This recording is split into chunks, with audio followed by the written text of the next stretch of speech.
Hey everybody, Kristen here. As you know, I believe homemade is best, but it doesn't need to be complicated. And today I'm going to share with you one of my favorite easy recipes to entertain with. We're going to make Instant Pot pulled pork. This recipe is so versatile, it feeds a crowd, everybody loves it. You can use it for sandwiches, you can use it for tacos, you can use it for pizza. Bottom line, it's delicious and so easy to do. So let me show you how it's done. We're going to start by prepping our Instant Pot. To your inner pot here, pour in 1.5 cups of apple juice. The apple juice is going to give this pork almost like an applewood smoked flavor. It's going to lend it some sweetness and just make the pork so incredibly delicious. And you want to use 1.5 cups regardless if you're cooking in a 6 or an 8-quart Instant Pot. If you're making this in a 3-quart Instant Pot, you're going to want to cut the recipe in half. Now, this is an optional ingredient.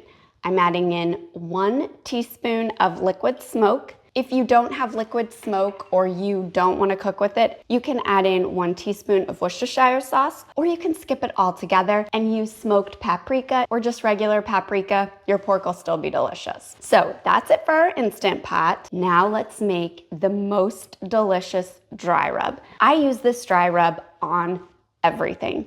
Chicken, seafood, pork, beef, it's delicious. It's 2 tablespoons of brown sugar, 2 teaspoons of garlic powder, 2 teaspoons of onion powder, 2 teaspoons of paprika, regular or smoked, 1 teaspoon of black pepper, 2 teaspoons kosher salt, and then just a pinch of cayenne pepper. Cayenne's optional.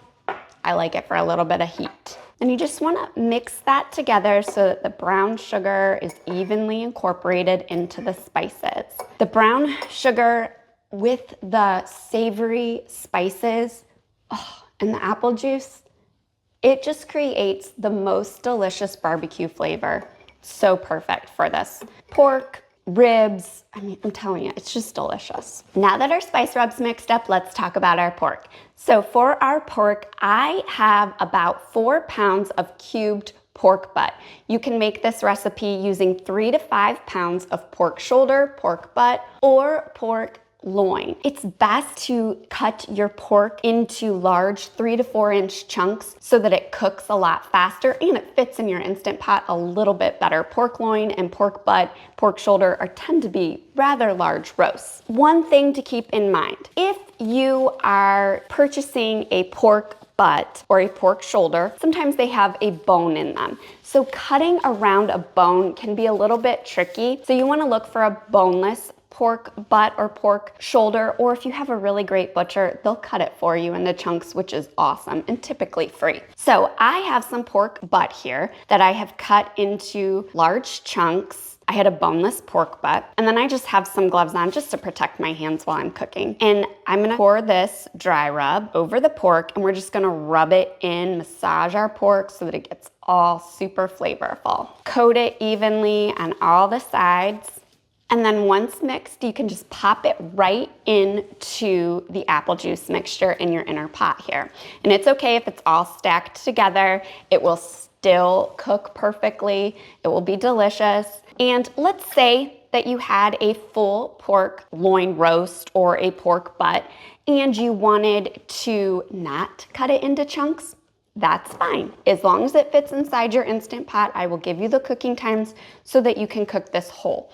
I really like cutting it into chunks for a few reasons. It cooks faster, obviously, but more than that, you have more surface area to get this delicious rub all over the pork, ensuring that your meat is so incredibly flavorful. That's it. Super easy, right?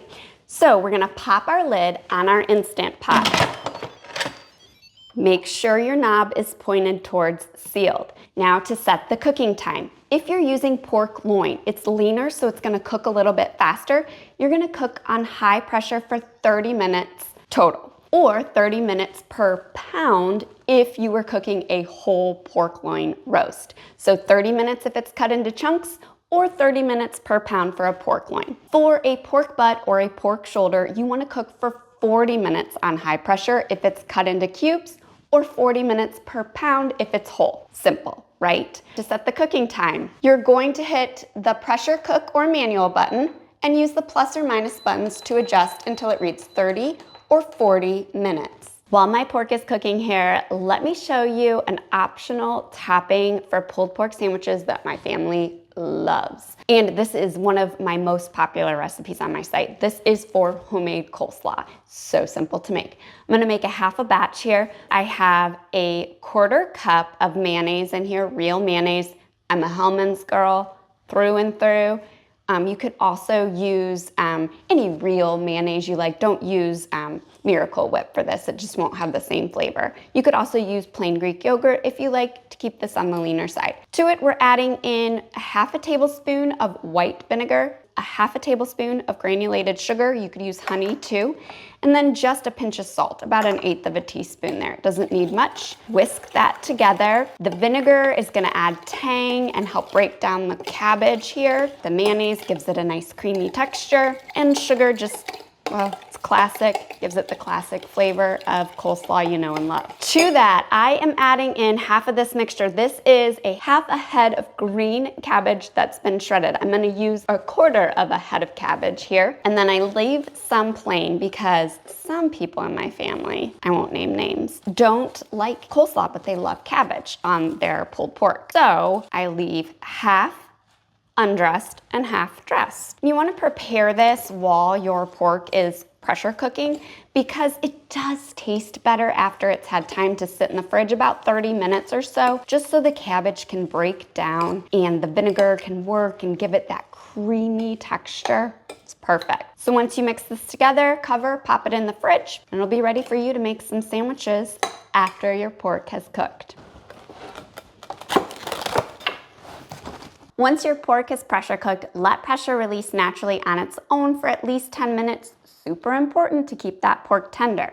I let mine do a natural pressure release. Then you can open up your Instant Pot. Once your pork is cooked, you want to remove it to a bowl here so we can shred it. You can see it's already falling apart there. It smells so good. Okay, now your pork should just fall apart. You really, it does not take much effort. This pork is so tender. As you shred it, you can remove any chunks of fat you come across if desired. Once it's all shredded, you can add in your favorite barbecue sauce, but this is so good, it really doesn't need much of anything.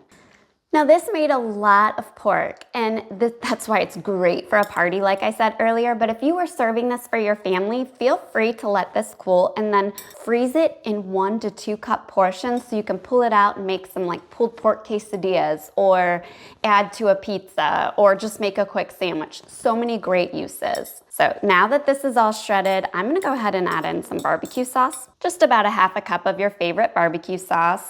And that's it, so easy. So simple. I'm gonna show you how to make my favorite pulled pork sandwich here with that homemade coleslaw we made while the pork was pressure cooking.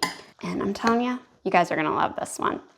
Okay, now we're ready to build a pulled pork sandwich. So what I like to do is take some of the meat, compress it just a little bit if there's any excess juice so that my sandwich doesn't get soggy, and then add it onto a bun here, pile it on. Then I'm gonna top it with some of this coleslaw that we made here. Perfectly marinated. It just gives it such a creamy, bright finish. It's just perfect. A little bit of crunch, contrast to that rich meat. Put the sandwich on. Just going for a bite. This is a messy one. So incredibly delicious, so incredibly simple to make. It's always a crowd pleaser, especially when you serve it with my air fryer French fries, which you can catch in my next recipe. Until next time, happy cooking.